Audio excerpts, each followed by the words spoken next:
Salut à toutes et à tous, on se retrouve pour une toute nouvelle vidéo Mercato et aujourd'hui on va parler du dossier Nuno Tavares car vous l'avez peut-être vu ces derniers jours, le Portugais serait en effet ciblé par le Paris Saint-Germain.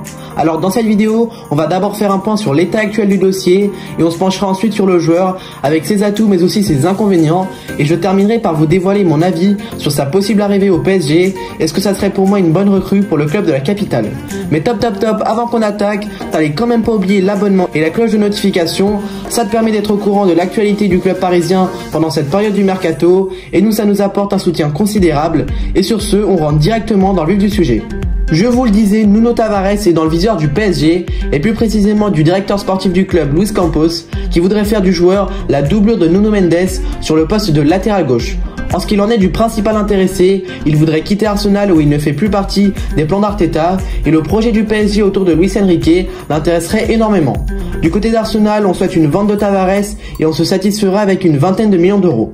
Pour l'instant, il n'y aura toujours pas de contact ni avec le joueur ni avec son club, donc à l'heure actuelle, on est encore très loin d'un transfert de l'ancien de l'OM vers le Paris Saint-Germain.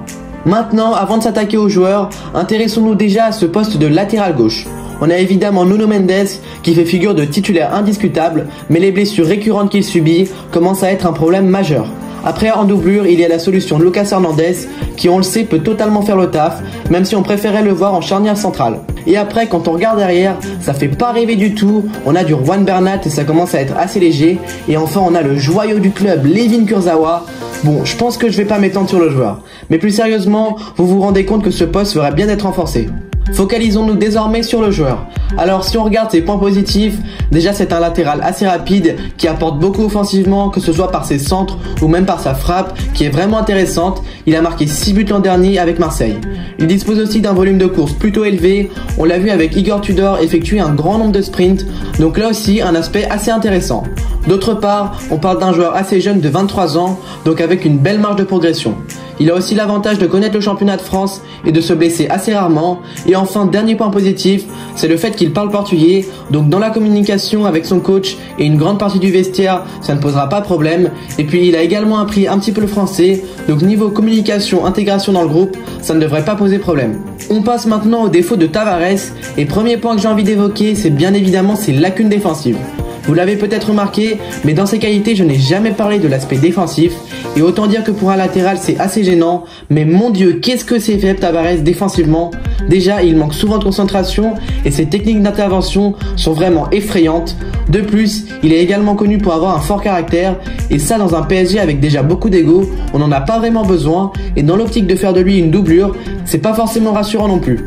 Alors maintenant, mon avis final sur ce possible transfert de Tavares au PSG. Déjà, je pense qu'en Ligue 1, Tavares ça peut faire le taf parce que les derniers champions de France devraient outrageusement dominer leurs adversaires et là ses qualités offensives seront bien mises à profit et elles devraient prendre le pas sur ses lacunes défensives.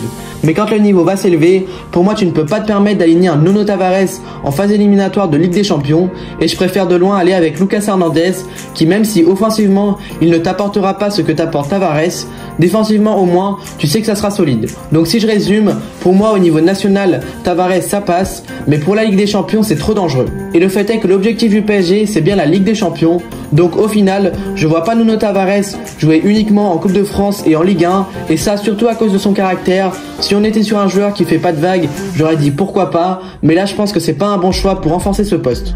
Donc voilà, j'arrive au terme de cette vidéo, n'hésitez pas à me dire ce que vous pensez de ce possible transfert et avant de partir, on n'oublie pas si vous avez aimé cette vidéo de lâcher votre meilleur like, de vous abonner et d'activer la cloche et moi je vous dis à très bientôt pour une nouvelle vidéo Mercato. Ciao ciao.